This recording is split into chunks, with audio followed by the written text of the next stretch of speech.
All right. We are in one. Why am I not hearing myself? Are we not on this? I think we should be on this. Nobody's here yet, but there we go. Output. I can hear myself better now. You guys let me know if later if you guys. There you go. That's a better situation. Welcome everybody to Simulation Talk 340. Here we go. Beautiful day today. Welcome whomever's joining. And yeah, so open maybe my the Discord group. My videos live, and then let's share this. Share a link. Go to Discord.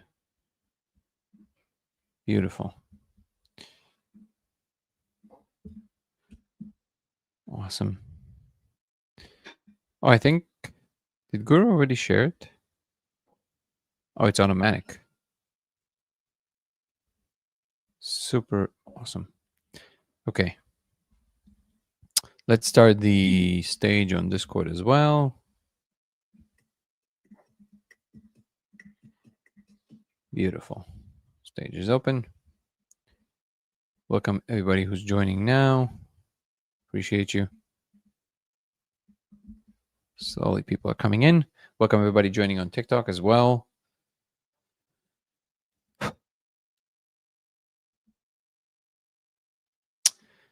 Coco Lightly, C Dubs 333, to Retron Max, KK, Giovannique, James. How are everybody doing? What up, CryptoZar? Good to see you, brother.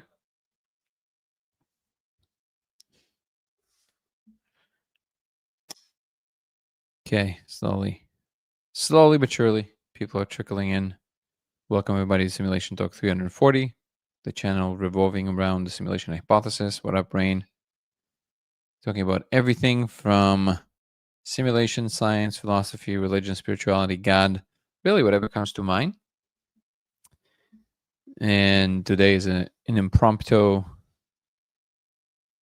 live. I didn't announce it. Thank you so much for the likes. If you guys are on any platform, thank you for the likes. The algorithms definitely like that, so thank you.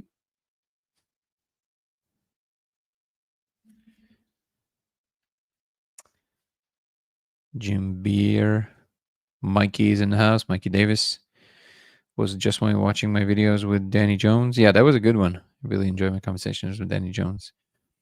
The one on Third Eye Drops is also a fun one. Thank you so much for letting me know.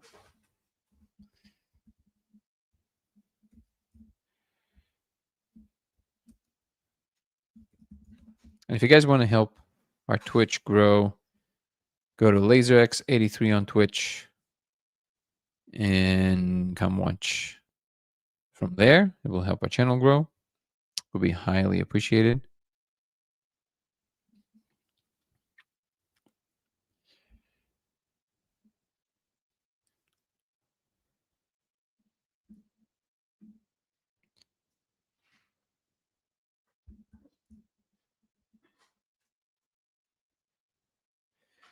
Yorgo Milling, thanks for helping us find truth. I appreciate you, brother. Third Eye Drops was the best one yet. Really? You enjoyed it? I mean, I'm not like surprised in that way, but great to know. Yeah, I think we're going to do another one. That's going to be a fun one. And also my conversation with Andres Gomez. Well, it's already available for paying members now, but Saturday it drops for everybody, so you guys can check it out. It was a really fun conversation. I personally really enjoyed it. So check that out. I'm thinking, depending on how the algorithms work, I might do like a premiere. Unfortunately, it's hard for me to know just because I know, you know, people like stability, but it's kind of hard to know because I have a newborn. So sometimes things happen, but I think there's a good chance I might do a premiere so everybody can come and kind of watch it together. Thank you, Georgium Milling. I appreciate the kind words. Always nice to hear words of encouragement. in a world where insult is is currency on YouTube. So thank you. Um, Troy Snow, how are you? Saying, dude, I just watched the Sean Ryan episode and heard about the laser, and it is fascinating. Well, welcome to the show. I do these. I want to say daily, but not really. I do those semi daily, so you're always welcome here. Welcome to the show. If you're new, if you're an old listener, I appreciate you all. Thank you so much for being here. Thank you, Rain. I appreciate it. Also, CNN just shot a story about what I do, but you know, it's you know what I mean. Not even necessarily CNN. It's just like a central mainstream media. Well, let's see. I can't. You know, I don't want to. It's supposed to come out mid December. I just had a not the funnest experience before with a story that was written about me, and you know the reporter was like super nice, and then what was written was just like didn't match at all our interactions, and I all of a sudden saw how the sausage was made because people told me about this kind of stuff, and I'm like, oh, and I'm like, why? Like you can write an interesting story without making things up, things like this. So, anyways, hopefully this is not going to be that the people who came were super nice, truly, like very professional, very nice, but they're not the ones editing it. So, hopefully this is going to be a better experience. But still, it's kind of nice.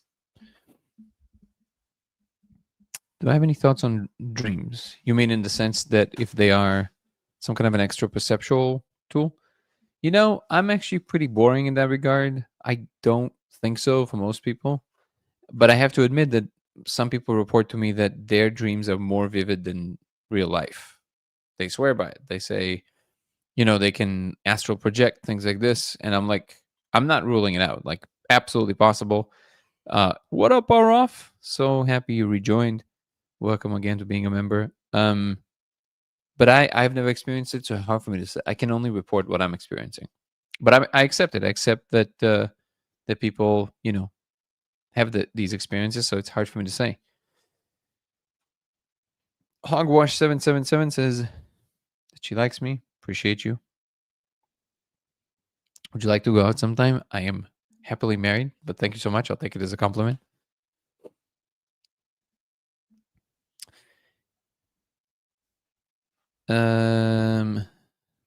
Okay, let's see what kind of questions we can dive into. Who became crazy like me? Let's see.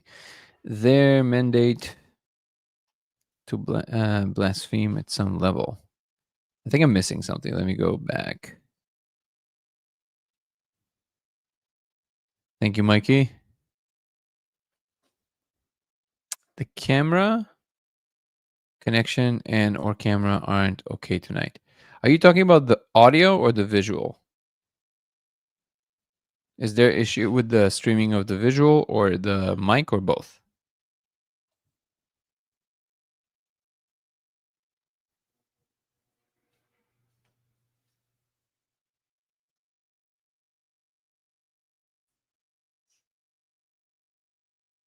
Oh, mainstream media, yeah. That happens. Don't be embarrassed. Great great great picture. Hogwash. People are seeing the same thing on Oscar in some place. Talking about the characters getting better. Well, is it better or is it not? I need to know because this happened before, and I'm trying to figure out what it is. Is it better now? Let's see. I'm going to switch to my Mac. So we're going to do this for a second, and then I'm going to switch back to the mic. Tell me if it feels any better. Also, what up, Dub V, Alchemy? If you want to chat, just raise your hand on Discord, and I'll bring you up. It's better now. I believe you are saying the code, the glass, not the wall. Yeah, that's for sure not the case because when you're moving the light, it's not moving with it. It would be moving with the light if you would be moving the light, if it would be on the glass. What up, Tortron Max? Good to see you, brother. Awesome. The entities are same place. I'm not sure what you mean by that. Okay. Just again, quick reminder now that we have more people. If you want to help our Twitch channel grow, please go to LaserX83 and follow us from there. It helps the channel tremendously. Nico, how are you, my brother? So good to see you. Hola, hola. Always good to see you, brother. Amazing. Thank you. I don't know why this is. I think it's StreamYard. StreamYard sometimes have some issues. Man, it is weird, even though it's true that we shouldn't expect anything to be perfect ultimately, but it is kind of weird that in 2025, these things still happen. Is the documentary still in the works? Yes. It will be probably ready in the beginning of next year. But I've seen some stuff and some scenes. I mean, it's going to be a banger. And if you guys still want to contribute to it, feel free to go to the GoFundMe page that you can find in the description of the trailer on YouTube. If you go to my channel on YouTube, Dango Thoughts, find the trailer called The Discovery in the description of the trailer. You have it also under here, under this live. You can donate for the post-production because it's a very costly process. Yeah, all donations received with gratitude. But I promise you guys, you're going to love the film. So well done. Aaron Venden, the director, and Chris Paris, our producer, they're both editing it. They're both just like phenomenal. Yeah, me too, Giorgo. How do you pronounce this? Giorgo Ameling. Just Giorgo?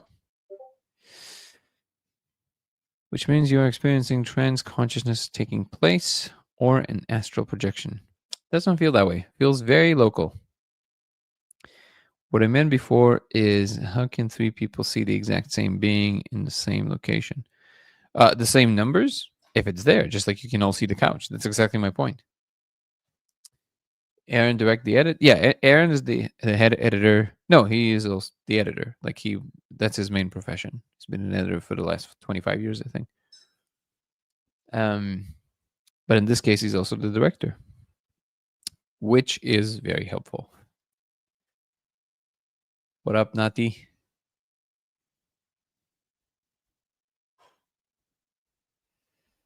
Okay, so I'm going to remind everybody that I'm encouraging more of a human experience-based conversations. Anything has to do with what it feels like to be you in this world. Is it good? Is it bad? How does it feel?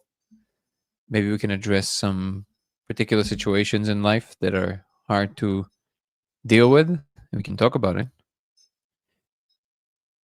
Beings. Why is it surprising to you? If the beings are as real as you, why would it be surprising that the same people can see the same beings? What up, Dizzy? Well, welcome to the show. Bryson's saying, I made the laser now. I'm just going to find some Dimitri. Everybody's issue. Yeah, with Aya, it's actually very common. I mean, again, my claim is that these are just real. They are just real. What up, Terry? So good to see you, brother. Wildman Ninja just joined us. How are you, brother?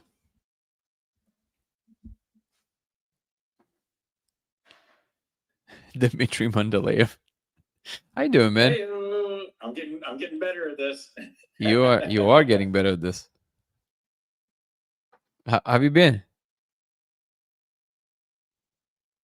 I'm doing really good, man. I just, it's funny because now that I'm like really into this whole thing, I've been backlogging and watching your lives and going back in time. I'm just like researching all of it. So like, I'm just happy to be here now. But now that I feel like went through all the, your lives, I'm like up to date, and I realize now what a G you are. You're like, man, you've done so much psychedelics like in your past that I have a mad respect for you, and I can see why now you can handle these experiences, and what you're doing is just really cool, dude.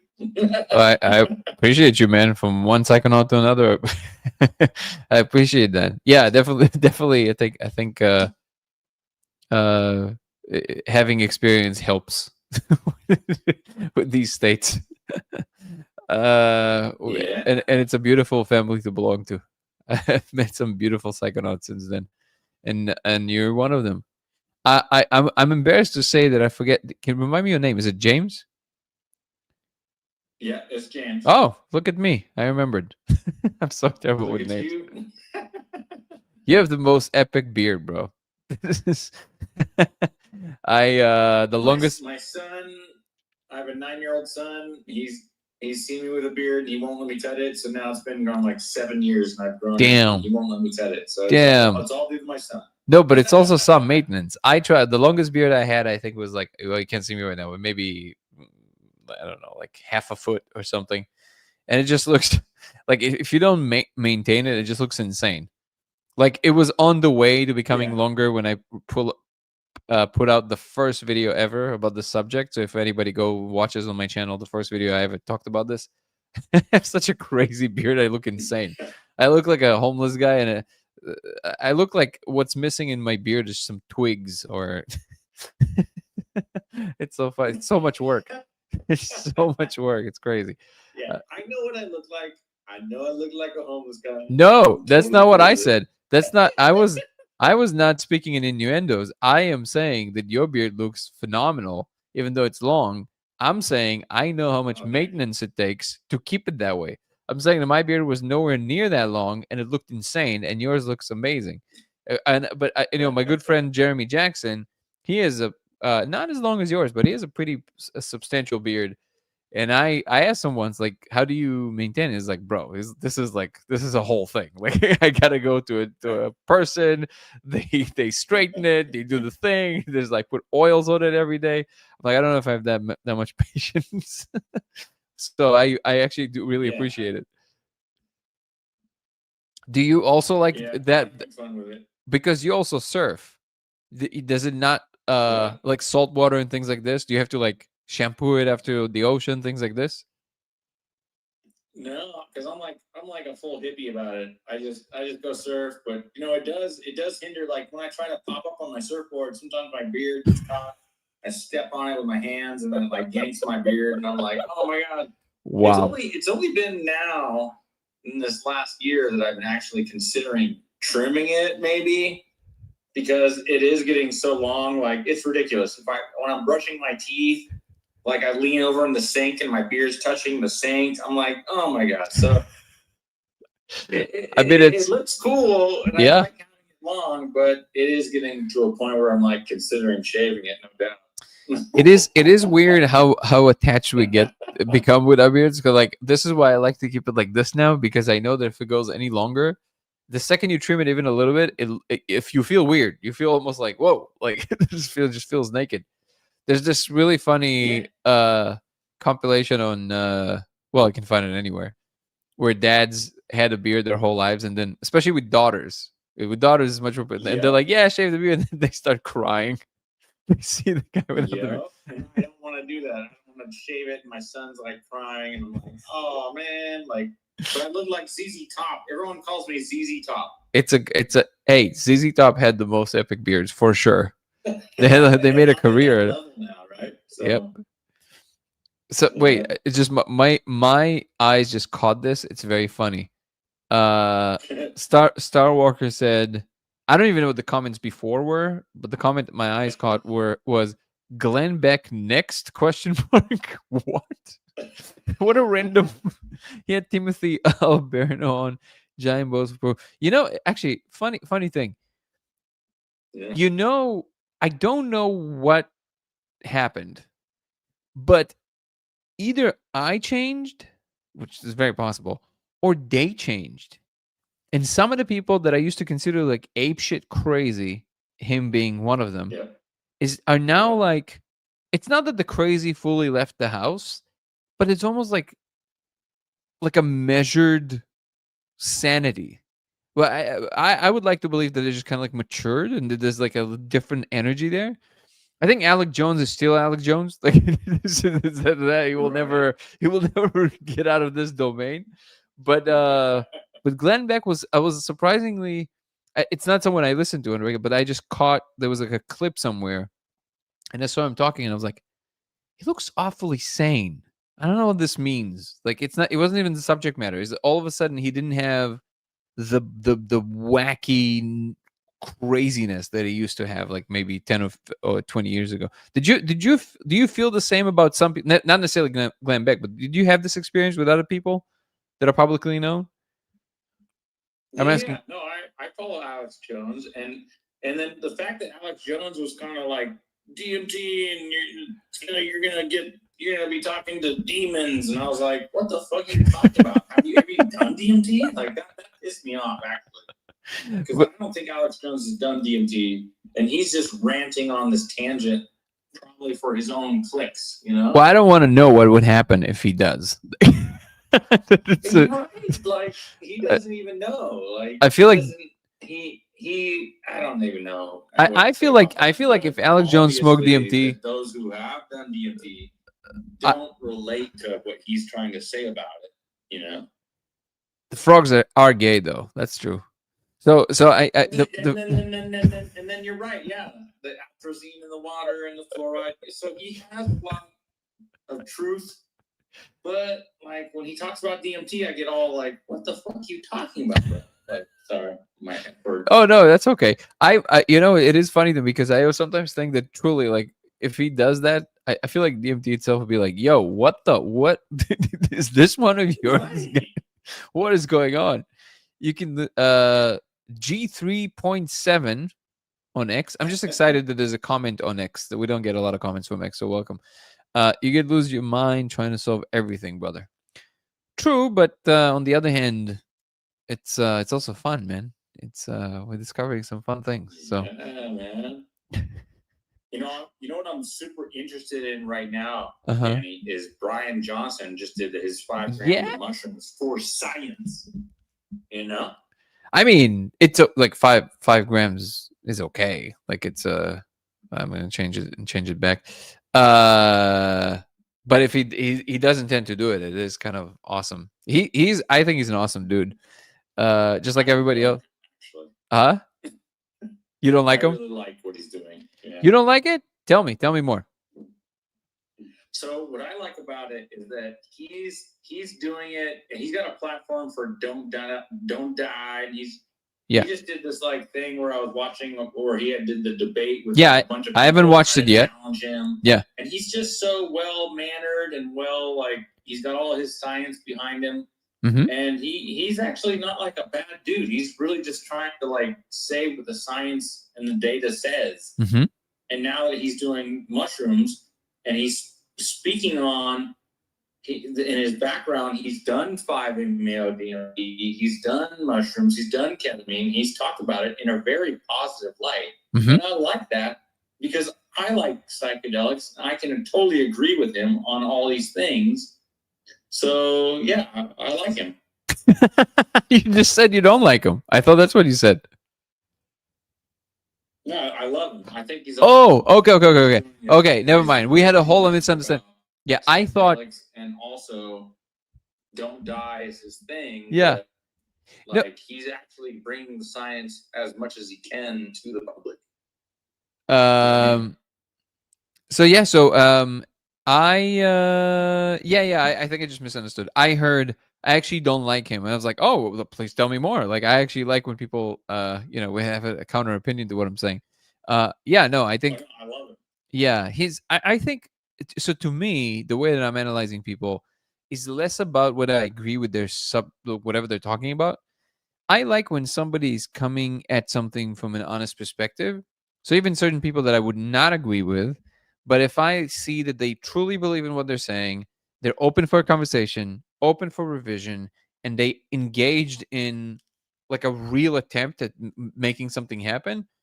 That's what I like about people. And to me, since what he's doing, absolutely. And it's really funny. Like people would latch on to like the weirdest things. They say, oh, it's all part of the campaign to just make money for the people always think it's like, it's all about making money Like, dude, he made a fraction of the cost of a tender, well, not tender greens, what are they called? Athletic greens, you know, charge, right? For I don't know if it's I've never tried his regimen, but like it seems like, and people just asked him to do it, so he just like it takes a lot of work to like make something simple. So I don't know what people really expect. It's like, what is the Right. what do you? I don't understand. Like, is there you just want people to just do everything for free? And I mean, if we would live in that world, I'm all for it. Yeah, but Yeah. But I'm he is doing science. He is doing the science. yeah, And he's sharing it. exactly. He's just using himself as a. You can't say he's not walking the walk. Let's just put it that way.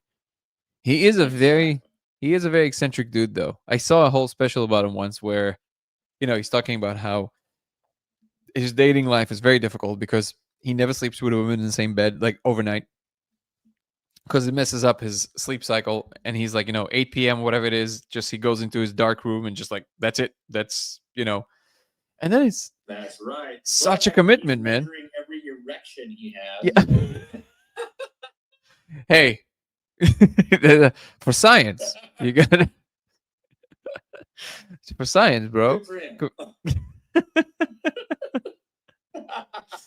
Oh my god, that's amazing. Okay, so longevity. Yeah, we should get him. We should get him to look at the laser. We should get him into DMT. That's what we should do. I think it's time. Yeah, a lot of people said, and I think his wild west demeanor and his actual thrust behind what he does, I think he would be totally into it, and he would be a great person to collaborate with. I got to figure out how to reach out to him. I got to see if anybody that I know knows him. There's got to be a way to email him or something. Yeah, or even like, again, I'm pretty sure we can probably find common denominator. Definitely. I think it would be good to get him involved with this study and convince him that it's about longevity. And there you go. We can get him in there. it's about we're definitely not gonna lie, but it's about understanding what the world is really about, and it's definitely part of what we should consider if we are to understand what are the potential. Who knows, man? Maybe actually it's possible to like change something about the code. Like, who knows? Like, truly, like but it requires somebody who's willing to venture into these interesting territories and not shy away from doing all the things that needs to be done in that regard. Which dude has to be a bot? Who are we talking about? What are we talking about tonight? Well, what you heard is really it, Pocket. And then we can yeah, I know, Pocket. I know about the night vision. As far as I know, and anybody is welcome to bring new evidence, of course, but as far as I know, this is a TikTok trend, and it's not a real thing, the whole World War I night vision goggles. And by the way, those were not... So there's all these stories, right? First of all, the main story is Vietnam and glasses and all that stuff. Even that, as far as I know, is fake. And I think that this is just another version of that story, the World War I night vision goggles. But if you guys have actual like evidence, not a TikTok video, but evidence, I would love to see it.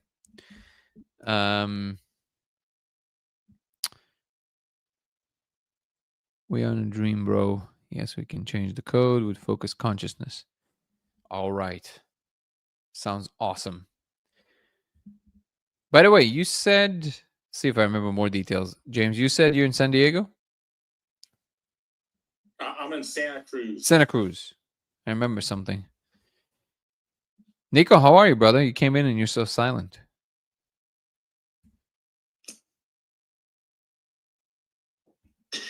Yeah, I like Brian Johnson in the sense that I think he's a good, honest actor, but I think when it comes to like nutritional science and kind of like taking it too serious, I don't think there is a one size fits all solution for all humanity. I think every human has an optimized genetic profile for their environment.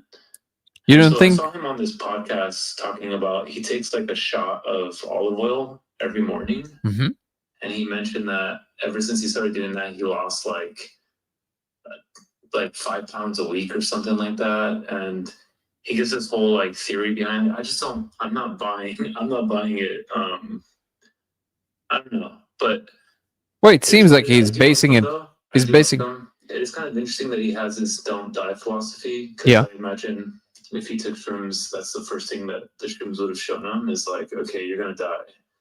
And I disagree with this. He's going to take it again. He's going to do it for 3 months. So it's going to be interesting to see how it progresses, right?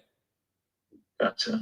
Yeah. Oh, I like them. I just don't think it's like, I think this whole optimization culture stuff, like do ice bath stuff and like this like very optimized thing, like even like don't sleep in the same bed.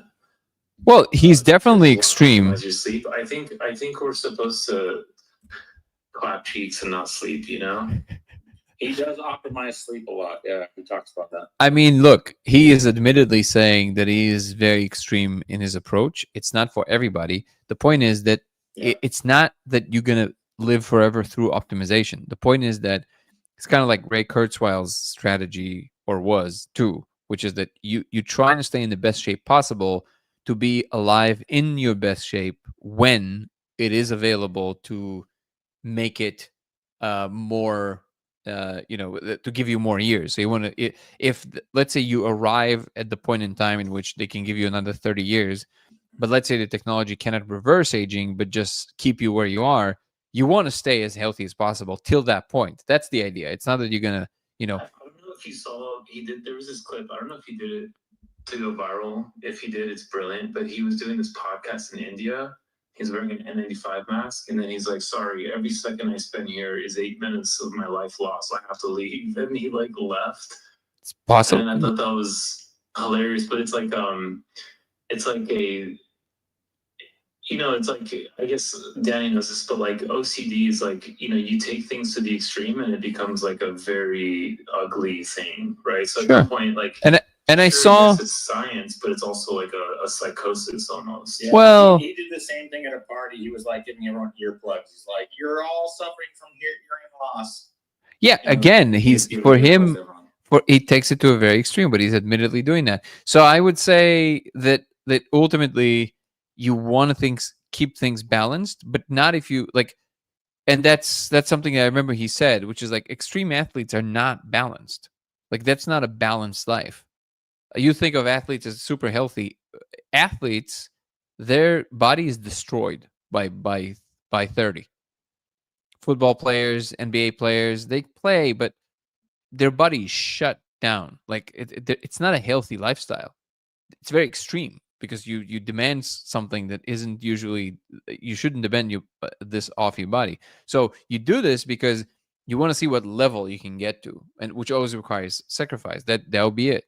Now, I actually saw a post. I saw that Gallimore was interacting with him on X, and I saw a post something about, okay, maybe the mushrooms actually showed him like, okay, maybe I need to chill sometimes. Like it actually like kind of worked in that regard. But I completely disagree with you about the whole trying to like eliminate, no, you're going to die. I don't think so. I actually think there's a really good chance you and I will never have to. Like we actually can choose to do so if we want to, but we don't have to. And if I can to take the opportunity, I would take it in a heartbeat. I want to see 10,000. I don't. Wait, you're saying that we might live to infinity? Oh yeah, easily I can see that. As you know, I was thinking about this yesterday. Yeah. I don't want to die. Yeah, like and it's not even a matter. Like I'm totally comfortable with it, but like if I can see more and see us expanding to the galaxy and beyond, I want to see that. That's amazing. And I don't get the people who say, "Oh, I just like how it's like it just tells me that you really like hate your life if you just want to check out at the sooner the better." Like, well, let me ask you this. Yeah. So Elon has been saying that we have an underpopulation problem. Correct. Bill Gates has been saying that we have an overpopulation problem. Who is? What the hell is the case? Like, who is saying we have the overpopulation problem?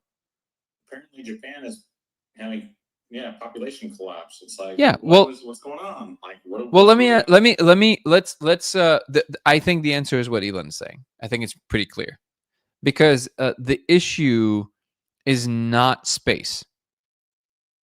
Just drive through Arizona. And this is just an example. It doesn't have to be a hot place.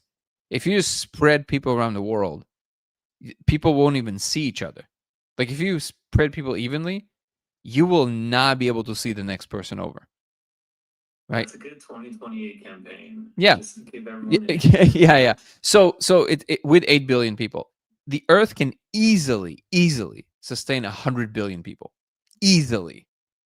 So But it's not just about space, it's about resources. the right? resources Food is exactly, as well. that's the problem. The resources, there's no issue with resources either. It's all political. So all the starvation in the world currently is bottlenecks because of decisions that people make politically. It has nothing to do with scarcity of resources. It's misallocation of resources. Which said that the United States is 5% of the global population, yet consumes 25% of the Earth's resources. Sure. But it's just think about it this way. What you want more of is brilliant minds. You don't need so much working hands anymore. You need brilliant minds. Now, it doesn't mean that we need to try and like just overpopulate the Earth, but we're nowhere near being too many people. Nowhere near. And the Elon's argument about underpopulated is not necessarily even about the number, but about the ratio of older people to younger people. That's the main point. That if now, given he also works on a potential solution, which is robots, but like, yeah, if these robots are not going to be advanced enough, fast enough, the baby boomers are on their way out, right? So now you have an enormous upside down pyramid. Like all the people that are incapable of taking care of themselves anymore now would have to, like, you have all these younger people who can't, there's not enough of them to take care of the older people. That's really the issue. But space, not a problem. Resources, not a problem. Us getting our shit together in terms of what we should focus on, that is a problem. Yes, but that's not a population problem. That's an incentive and priorities problem. Do you think that our entire psychology was evolved for death? No, like I imagine that could be one of the reasons why we have endogenous DMT, right? Is for this lore that cultures have of like, oh, death is just the beginning, right? Death is this. Maybe. Like, maybe. I see. Here's the thing. I think that. Well, first of all, I keep ignoring this comment. One second before I continue. Compassion FC is asking if I know anything about Leo Gura. Good to be here. Advice for someone who wants to start microdosing psilocybin to help with depression, trauma, and anxiety. Quick answer is yes, I know of him. I saw an interview with him with Kurt Jaimungal. Seems to be super insightful guy. Very profound stuff. And advice, microdosing psilocybin for trauma and anxiety. If it's trauma, I would say you should do it with professional if you can, because it can also trigger the opposite of that. Microdosing, maybe not as much, but still, if we're talking about actual trauma that you're aware of, I would be a little careful, because these things are not magic bullets. They don't just cure. They open a channel, but the curing has to happen through the process that you're going with it. So you might want to do this at least in the beginning with somebody who knows what they're doing in terms of facilitation, not just in terms of experience. So not just somebody who's experienced, but somebody who is experienced in facilitating, which is a different kind of endeavor. Okay, let's go back to the comment. What did you say? Sorry. I agree with you. Yeah. Also, so sorry. Bring us back real quick, Nico. What was the last point?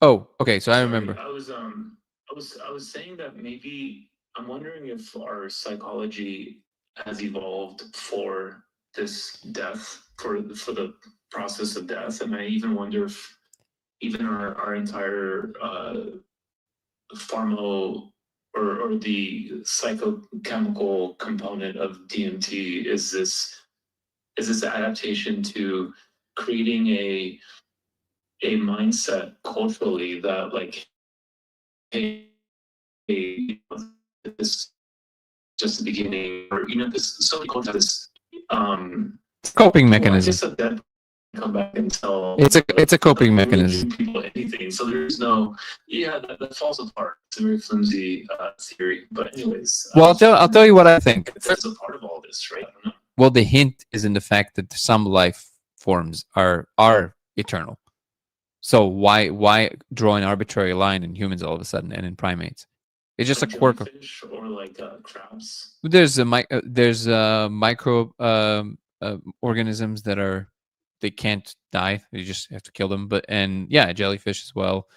I even think that some larger ones. I don't remember which ones, but like it's absolutely not a must. Absolutely not a must. So why would that be the case then? And there's this video by, man, I forget what was the name of that channel. I haven't seen anything by him in a long time.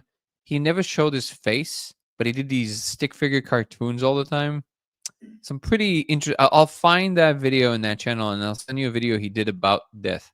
And it was really interesting. He basically compared it with this dragon that every once in a while just descends on a village and just claims people. And over time, people basically, in order to cope with the fact that they can't really do anything about the dragon, they created all these myths about like, well, you know, when the dragon claims the people, it's actually for the benefit of the village because then the gods are happy or something like that, right? When in reality, it's kind of like the ultimate evil, which is just like you really like it's what it like that's the conviction. It does not need to claim you. It's just basically the ultimate disease. So it actually doesn't have to claim you. And maybe, look, because we are fully postulating here, right? I can easily think of a scenario universally that would actually make sense of the other possibility, which is that that's actually the intelligence test you must cross if you want to partake in the larger game. If you solve the larger game, yeah, if you solve death, you get to play in the universe for real. If you don't, you're not smart enough. So you don't get to do that. By definition, you do not open the gates. So, you know. Danny, can I ask you about salvia? Sure. Yeah, because everyone who does salvia seems to have like a time dilation thing, and the thing that like there's lessons about that. Lessons in what way? It breaks those questions like, would you if you could time travel, well, here you go, what's it like? And salvia kind of gives that to people. I think that's kind of a thing, right? I will be honest, all my experiences with salvia felt like you walking into a little shop somewhere, pay $5, somebody punches you in the face and you walk out. Just I like that. I never understood it. Now, it's clear to me that I probably just didn't have the kinds of experiences that people report that are super interesting. But I am also happy that some of these experiences I never had, which is that, what is going on with this camera? Which is, you guys see that it kind of gets darker, right? That like right now it's kind of jumped into these dark colors, right? And it's just like, it just feels so pointless to me. And people say, no, you don't understand. You got to have this other experience. I accept that. It's because there's a difference between smoking it and using it. Probably. Yeah, probably. Yeah. But also, I'll be honest with you. I don't think if I have to choose between experiences, I never want to have the experience of living somebody else's life for a few years. I never want to have that. Like that to me, I know somebody who this happened to them, not on salvia, on mushrooms. And they lived, I told the story on the live before, but it's just such a wild story. The person basically had like a bad experience in Thailand on mushrooms and basically went nuts, like full on, like went nuts. And they had to be flown back home. They had to like bring their mom and fly them back home. And the person never recovered. And then they went and worked. The only thing he could do is work for this bakery. And he was just like, he was one of these people just could never hold a relationship. Just like everything fell apart for that person. Couldn't hold a relationship, was just like this, like, well, just kind of like a loser, just like couldn't do anything. Like it just like, and just worked in this bakery for like about 20 years till he was 42, funny enough. And then, have you heard of like, wait, hold on. That's not the end of the story. Okay. So then he goes and he had his 42nd birthday party, and he overheard his friends in the other room pitying him. Like they're like talking about him like in such a way, like, "Whoa, my God, what are we gonna do?" Like what? And he felt so ashamed and so many negative emotions about himself. And that was like, you imagine, like he still had his faculties in place enough to like understand. Like he's kind of like the people who like people feel sorry for. It's like the worst thing you can be, basically. And he just went to the other room and basically curled into a fetal position and just started crying, and woke up in Thailand again when he was 21. And I asked him, "Wait, you mean like a dream?" He said, "No. Like just like you and I are right now. I remember clocking in, clocking out every day. He became fat. Like I remember I just became this fat loser. I lived extra 21 years." And I was just sitting there with my mouth open. And Those are those stories that I'm kind of fascinated by. I never want to experience something like this. Because I could find that everywhere when I was a kid. What do you mean? I'm growing salvia in my backyard. Well, listen, man. If you come back tomorrow and you tell me about this and you liked it, I never heard anybody saying they liked it after that happened. Like every person with this happened to. I can tell you, I have some good ones. Really? Okay, go ahead. So the first time I smoked salvia, I didn't know what I was doing because I was just like buying it from the head shop, and they had those concentrated levels, like you get it at 5x, 10x, 20x, 60x. Yeah, I remember those. Like 10x. And I thought I was gonna smoke some weed and get high, thinking I was gonna be like having a good time. But when I smoked it, I got sucked through a wormhole like backwards. I was sitting in my van and I smoked it, and the first hit, like I got sucked through a wormhole backwards and down to the left. And it's a very specific feeling.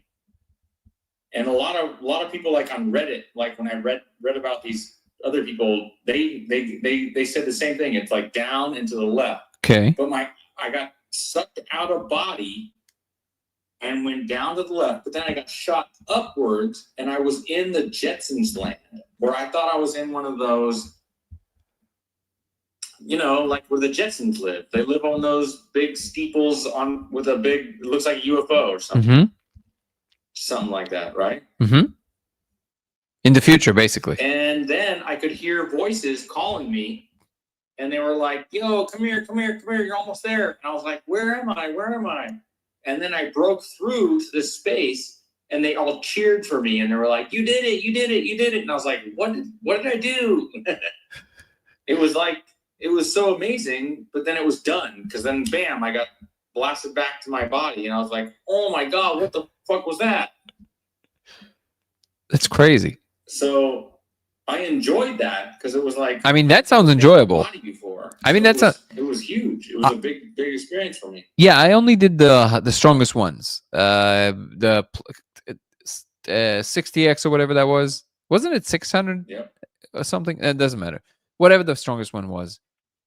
Maybe it wasn't smart, but that's the only thing and it's very physical. Like it's very physical, and it was never pleasant. It's just like this kind of like, I felt like this like conniving, almost malicious energy. Always, like every time. And I heard from most people that at the time that was their experience. Now maybe it's just the ones that were being sold, and I'm totally open to the possibility that maybe the chewing of it is really how you want to go about it. That's what Terrence McKenna spoke about. Yeah, that's true.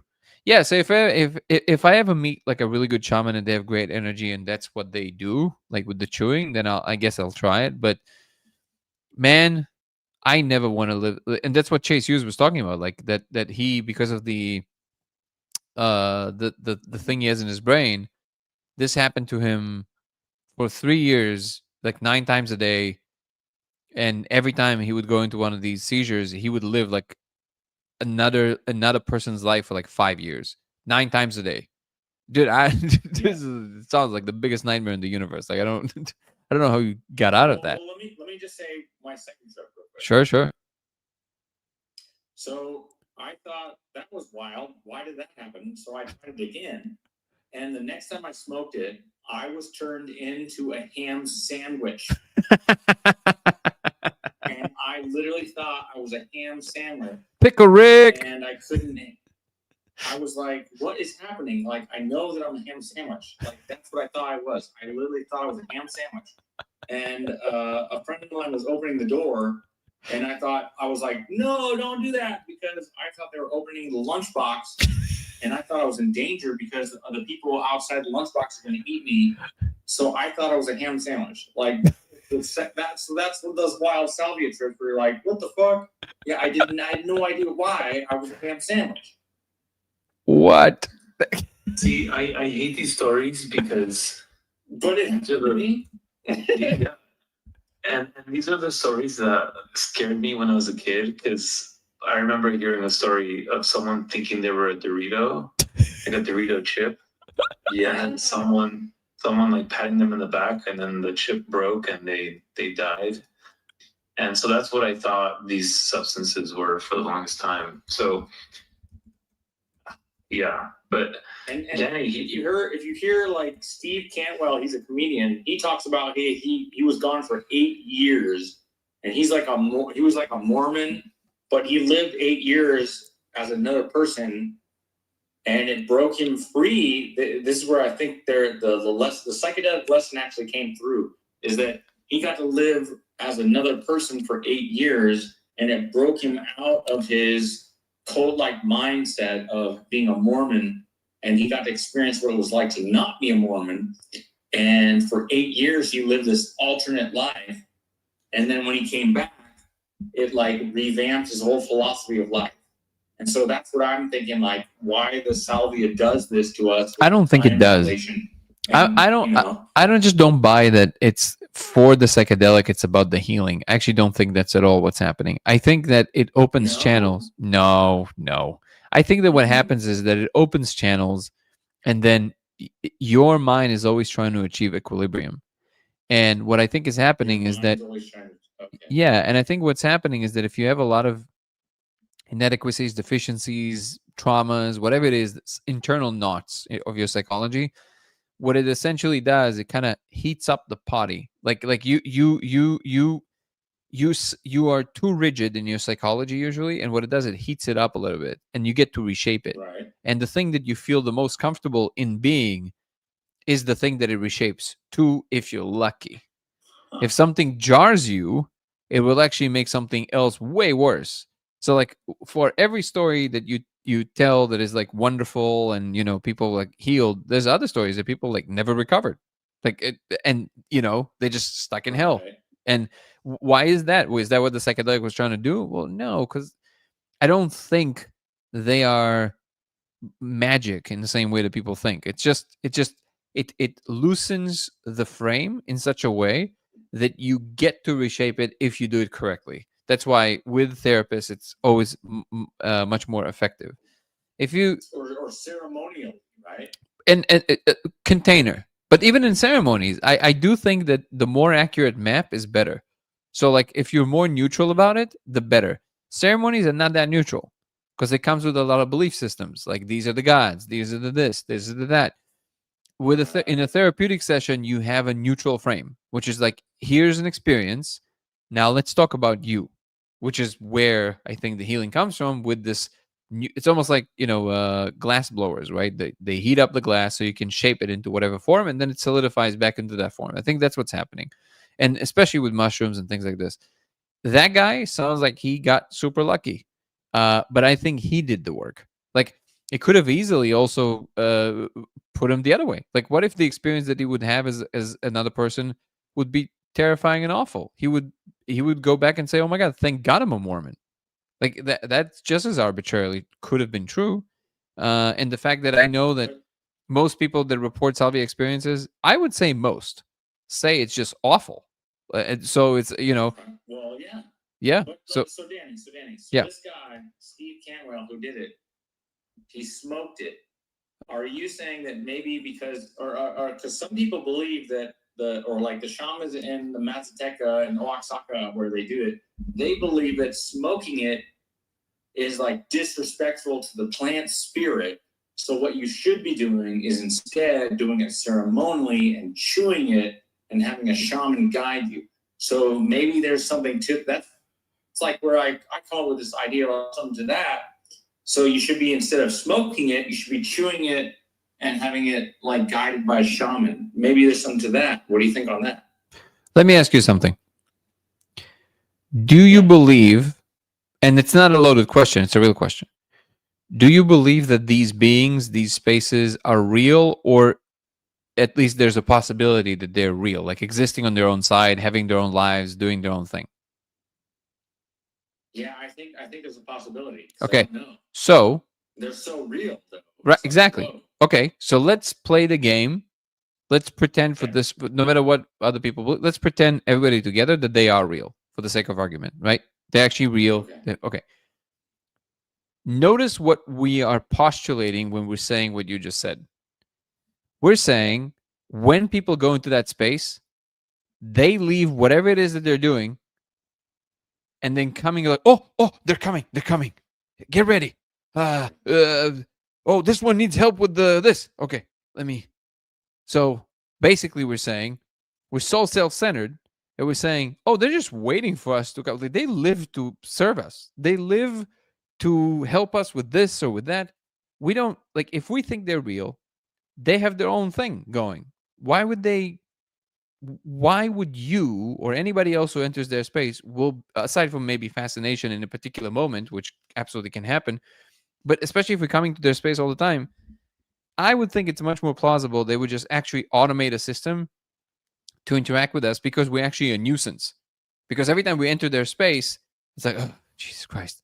So it's like, and I've actually seen this. So now I'm not saying it's necessarily the truth, but I've seen this very clearly where I entered their space one time on DMT, and I saw other people flying in, and these snake-like looking things. They're not snakes. They just kind of look like they come out of the ground like that. And they're like VR glasses. They just like meet the person as they fly in, and just like, and it just gives them entertainment. And I realized they do this so we don't interrupt them with whatever they're doing. So it's like entertainment system. So we go like, we're just like getting entertained basically. And one of them saw me, and I wasn't wearing any of these things, and I'm just sitting there, and I could feel gravity. I've never felt that before. I could feel like regular gravity, and I was sitting on the floor of some sort. And one of them saw me. What is this hair doing? It's just crazy. One of them saw me and looked at me very calmly, and I looked at him, and obviously, everything is telepathic. So I looked at him, and I looked around, and I looked at him, and he looked at me, and he looked away, and then he looked back at me. He saw I was still there, and then I said, "What?" I go like, "Wait, what if I tell people?"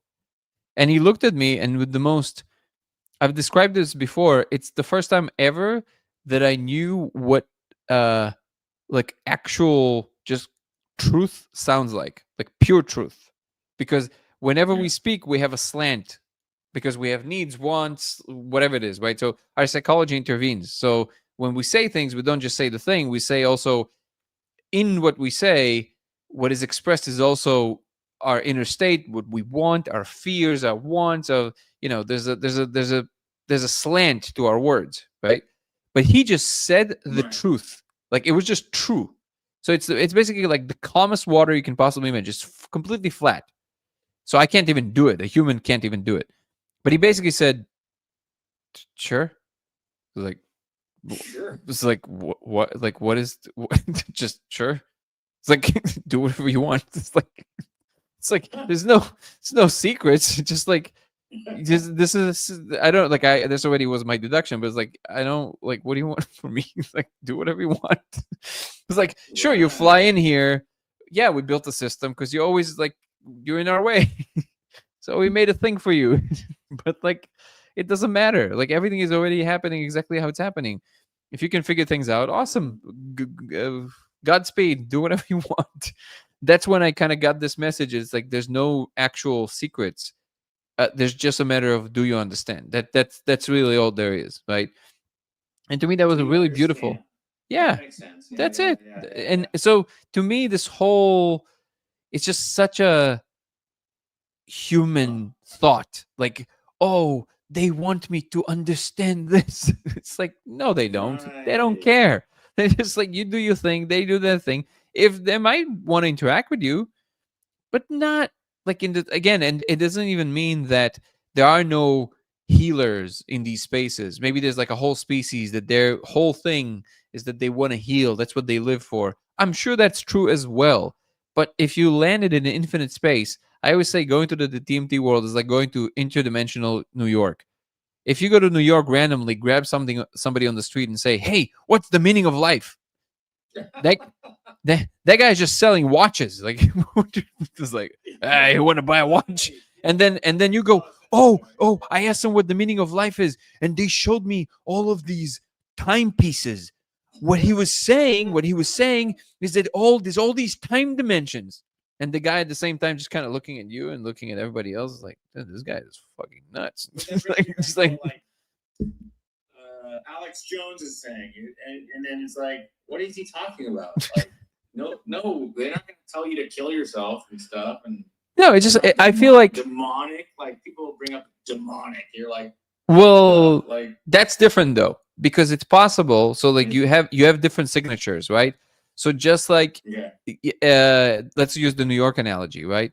Whatever their usual shtick is, they live to be that, right? So if there's a whole species that carries that energy, which why wouldn't it exist, right? Then no, it's like it's very possible that they're doing what they're doing actually for that reason, because they live to induce that feeling in you. That's what they're for. So that's actually not as crazy to me, because it's like that's what they are. That's what they do. But it's the idea that everything revolves around us, and are we okay?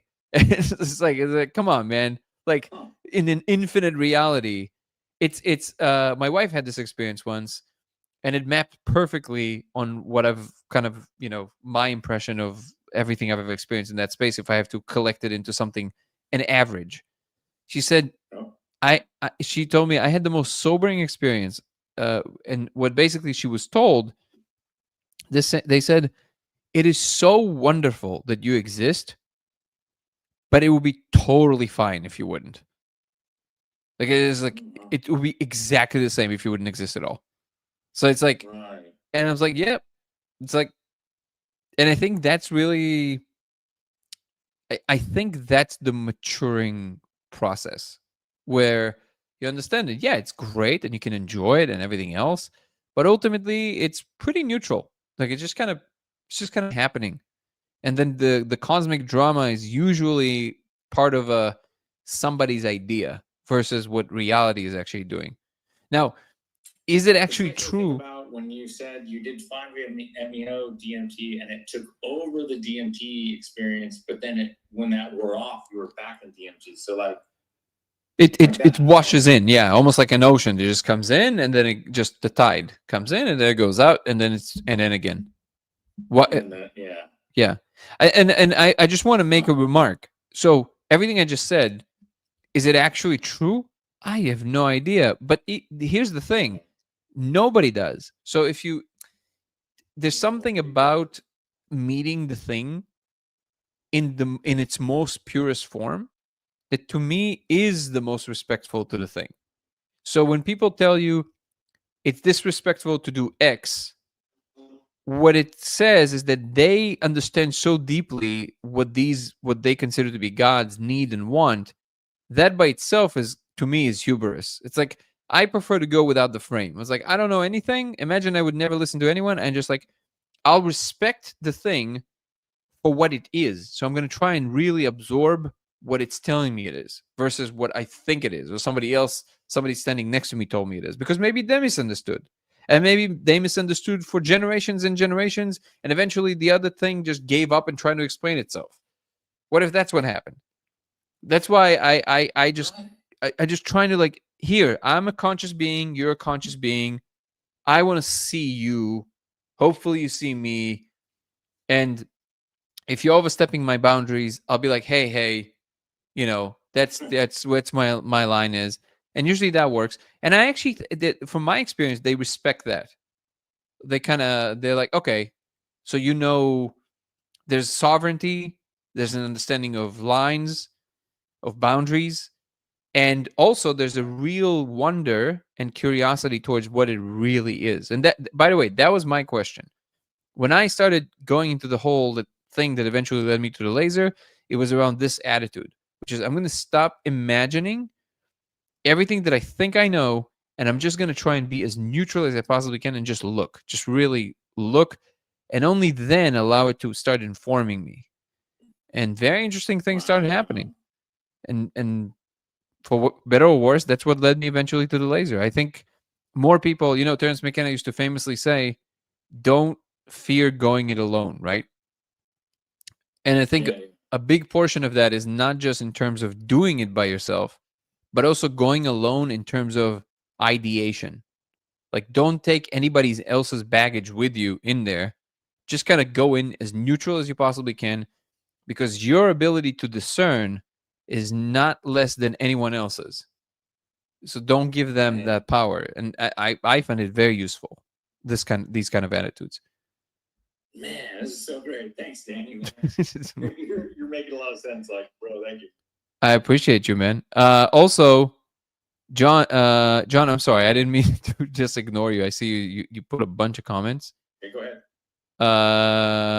John was saying, someone got to get Salvia experiment. Yeah, Salvia and the laser. I mean, if somebody is all about it and they really love it and they're doing it all the time, that would be great if you guys fill out the report on veilbreak.ai with Salvia and see how it feels. But I wouldn't recommend unless it's already something you're doing on a regular basis.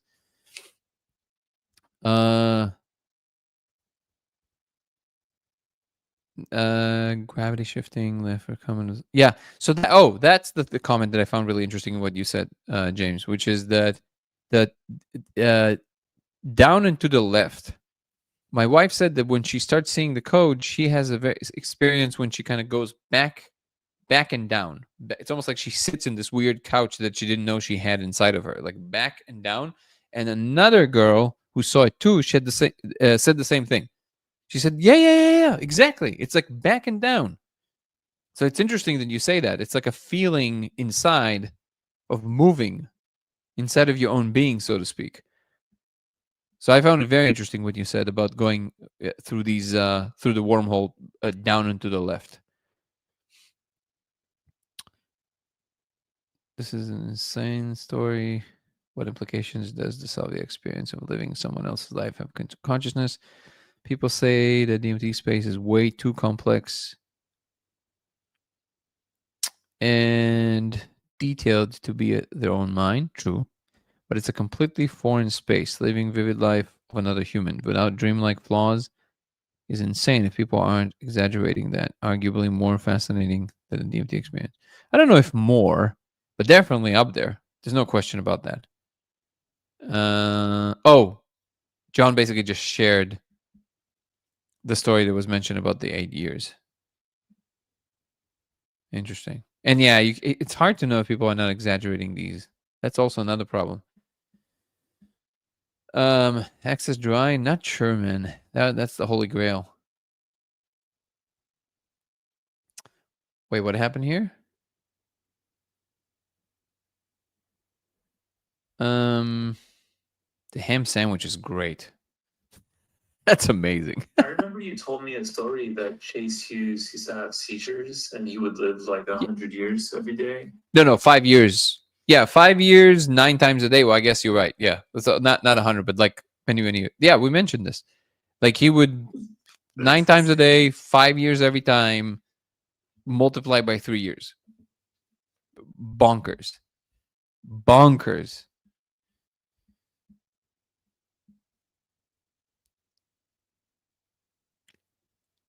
Okay, so see a bunch of comments. Let me go through some of them.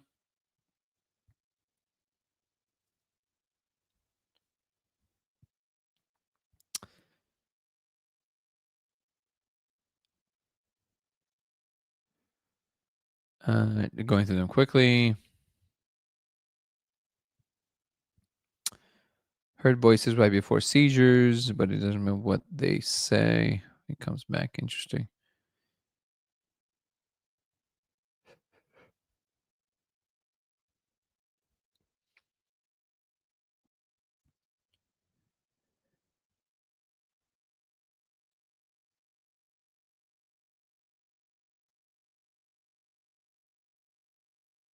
Theon's saying in NLP, if you look up left, you are accessing the memory region. Interesting. Retrieving memory. Down left might point to a specific brain area, like acupuncture points. Interesting. Does the code actually exist? Like, have you written it down, research it? Probably no, not a dumb question at all. If you never joined the live, I get it. There's many reasons to believe it's actually real.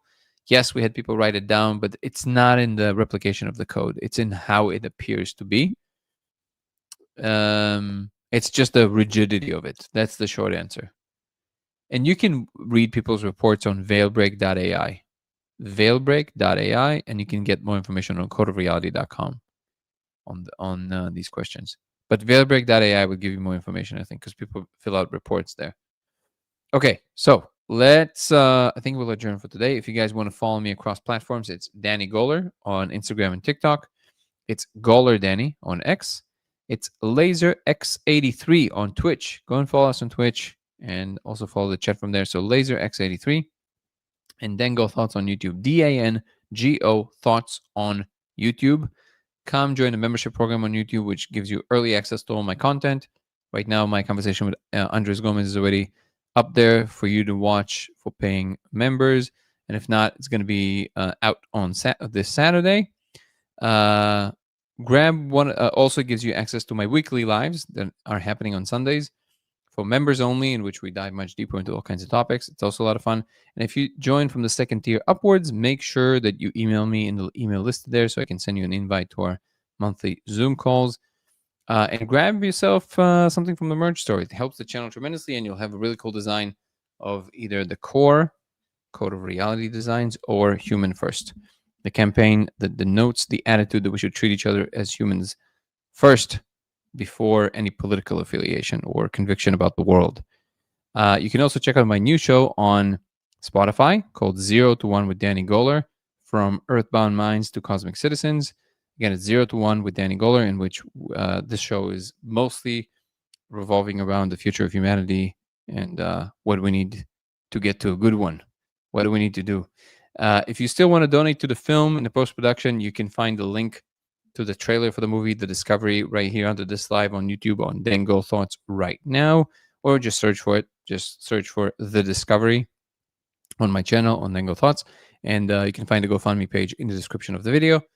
If you donate over $1,000, which is quite a bit, but if you do, you will automatically be added to the list of people who will see the movie all together for the first time ever as a world premiere with Q&A. It's going to be awesome.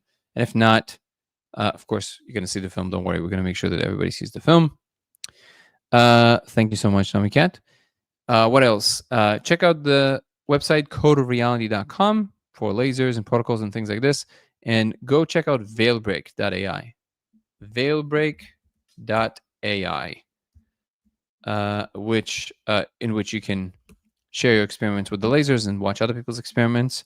Thank you so much, Carmelo, our software engineer, for building this, and my partner in Code of Reality, David Carter, who still is managing all the technical stuff. So I appreciate you, brother. Thank you so much for our incredible moderator, Guru. Thank you, brother, for always being here, always supporting, and always making this a very smooth ride here and on Discord. Which reminds me, come check out our Discord of like-minded people talking about these ideas. Just search for Code of Reality or Core, C-O-R, on Discord, or follow the links on my main YouTube page and the link tree in the description of TikTok, and you can find the Discord group. Come join us there. What else? I know I'm forgetting something. I think I'm forgetting something. Oh, just mentioning again, I will be posting more about, first of all, the retreat that we're going to be doing in February. This one is going to be very limited places, but later we're going to do larger ones so more people can come. So I'm going to be posting about that. Feel free to email me to ask me about it, and we can talk about it. And I'm also going to be starting a community with for its access. You're going to get basically access to a lot of practitioners that are doing wonderful work in their domain, mostly around healing, things like this. But we're curating only the best of the best. So you are guaranteed to get access to the best of practitioners that are vetted and are doing really, really good work. all of that is coming out. And thank you so much for the audience, you guys. Without you, this channel is really nothing. So I appreciate everybody who are always showing up. If you're a new listener, an old listener, thank you so much for always coming, sharing, debating, asking questions. It's always a lot of fun. And I'm very happy to see that the community is growing. And thank you so much for everybody who are, participating in and contributing. So it's without this, it's not the same. The energy really flows really well. Appreciate you guys. I think that's it. See you guys tomorrow. Peace and love. Ciao, everyone. Good night.